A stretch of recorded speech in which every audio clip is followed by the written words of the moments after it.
Hi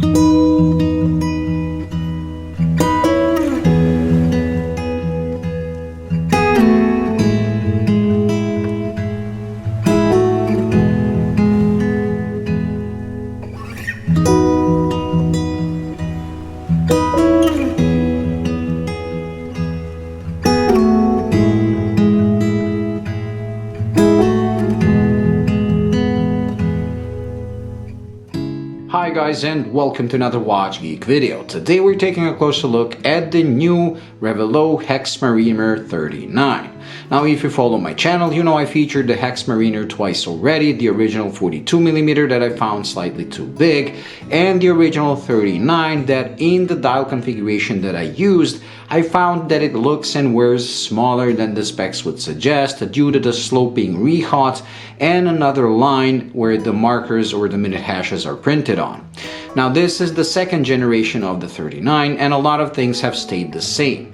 You still get a beautiful 39mm case that measures only 44 point something lug to lug. I'll have the specs and the price in the corner of the screen, and even with this beautifully shaped T-shaped end link bracelet, the lug to lug doesn't extend past 49. It's 48 point something or even 47 point something. The bracelet itself is beautifully done. It's a combination of brushed surfaces, mostly brushed surfaces, and some polished bevels.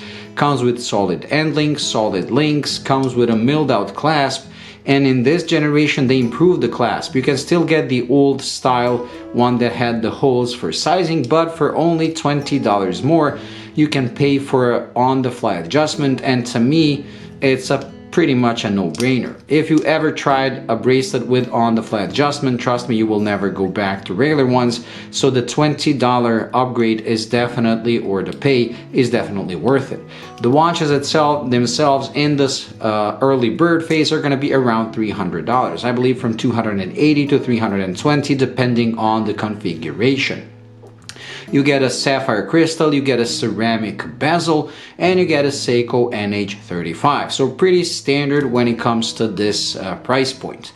What I do like about Hexmariner mostly is their cohesiveness of design. Everything is done with hex shapes. From the markers, the smaller ones, even the bigger ones are actually just elongated hexagons. Even the hands, if you look closely, you will realize that they're actually hexagonal in shape, even though they're sword in shape when they describe them.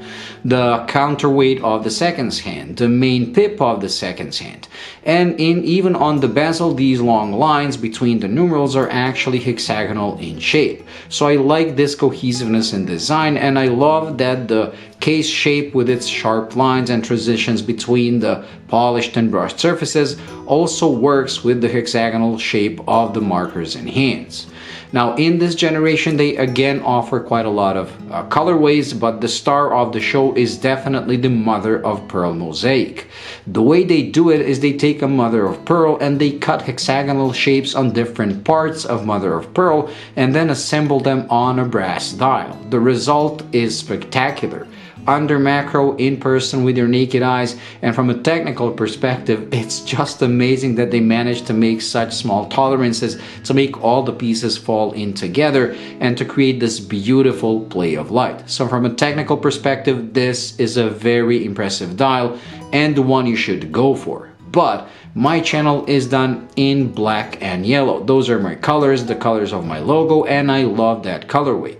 So when I saw the black and yellow option, naturally I wanted to see that one as well. And by the fact that this one is already on my strap, I think you can conclude that which one of these is gonna stay in my collection.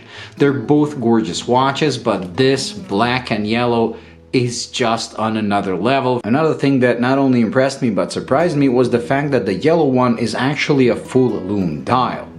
Now the full lume dials usually show their luminosity and you never get those very nice clear colors. You can always see the lume underneath or showing through the color. But this one is such a beautiful intense yellow, you would never guess it's a full lume dial. Even when you get into a half-lit room, you only get the markers to show lume while the yellow still remains neutral. And then when you get into full darkness, then it comes to life and you realize it's a full lume dial. I don't know how they did it, but this is how you do a full lume dial. Not to show during the daylight, but only in darkness. Now, like I said, I understand that for a regular person, this is gonna be a prettier watch, more impressive watch, but for me personally, this black and yellow works like a charm. And on top of that, when you put it on a strap, you kind of accentuate these sharp lugs, and I just love it. Ever since these two came, I started recording this one, but this one was on my wrist. Even on the bracelet, it was like on my wrist, on the bracelet for a week, and then I switched to a strap, and I haven't taken it off ever since. I also love the bezel. The bezel has this sharp, very easy to grip teeth, and although it's slightly too light for my taste, it's actually very precise, and I haven't been able to turn it accidentally while wearing it, so the resistance is okay. It's just that I prefer slightly stiffer bezels. So let's hear it.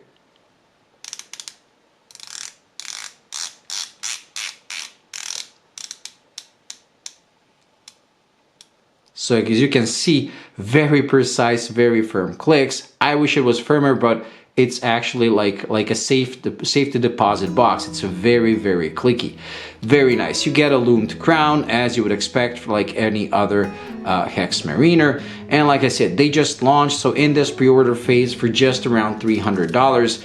These are truly no-brainers. Now, if you follow my channel, you know I always prefer watches that try to do something original. The Revelot describes Hexmariner as their take on a Submariner styled watch, and I have to admit that their take on the design is simply gorgeous. So they do have this like familiar design of like an average diver, but at the same time they managed to make it as original as possible. And I love that they didn't go for a 3 o'clock date, they went for a 6 o'clock date, meaning that you have a very symmetrical look. So overall, I'm in love with these watches. Like I said, this one is gorgeous to look at, but this is the one I choose to wear. I'll leave the link to their webpage in the description, so do check them out. And that's it when it comes to this video. I hope you enjoyed. If you did, please like and subscribe, and I'll see you in the next one. Bye.